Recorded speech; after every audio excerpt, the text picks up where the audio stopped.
বাজে এই সময় সকাল প্রায় ৯:৩০ পৌনে ১০টার মতো। আজকে ভিডিওটা একটু দেরি করেই শুরু করলাম। কারণ আজকে সকাল থেকে উঠে চা খেয়ে দুজনে আজকে লেগে পড়েছিলাম ঘরের ঘর ছাড়া, লফট পরিষ্কার এইসব কাজ করতে। কারণ যেহেতু চৈত্র মাস, হাতে তো আর বেশি দিন নেই।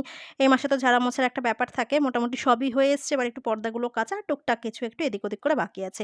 আর যেহেতু সোমবার না, আমার রান্নার চাপটা একটু কম থাকে। রবিবারের সব রান্না একটু বাড়বাড়ন্তি কিন্তু ফ্রিজে থেকেই যায়। তো গতকালের মাংস, আমের টক সবই রয়ে গেছে। শুধু একটু আলু ভেন্ডি ভাজা করব আর ভাত করলেই হয়ে যাবে। আর টিফিনে করে দিলাম চাউমিন। আর যেহেতু সাদা চাউমিন হাসব্যান্ডের ভীষণ প্রিয়, বলল আমাকে আর টিফিনে দিতে হবে না। আমাকে একটু গরম, গরম দাও। একটু আমি খাই। সেই সকাল থেকে এক নাগাড়ে দুজনে কাজ সারছিলাম। খিদেও পেয়ে গেছিল। তো এই সময় হাসব্যান্ড ওখানে খাচ্ছিল। ছেলের ভাতটা বাড়ছিলাম। টিফিনে সব গুছিয়ে দিয়েছি। ছেলেকে ছেড়ে নিয়ে তারপরে আমি খাবো। আজকে সকালবেলা কাচা, ধোয়া, ঘর মোছা কিচ্ছু হয়নি। ছেলেকে ছেড়ে নিয়ে খেয়ে একটু পেট ঠান্ডা করে নিলাম। তারপর এবারে এক, এক করে ঘরের সব কাজে হাত দেবো। আর রান্নার যেহেতু কোনো চিন্তা নেই, তো এবেলা শুধু একটু ভেন্ডি আলু ভাজা করলাম। ভাত তো সকালেই হয়ে গেছে। ছেলেও মাংস দিয়ে খেয়ে গেছে। এরপর ধীরে সুস্থে সব সারব।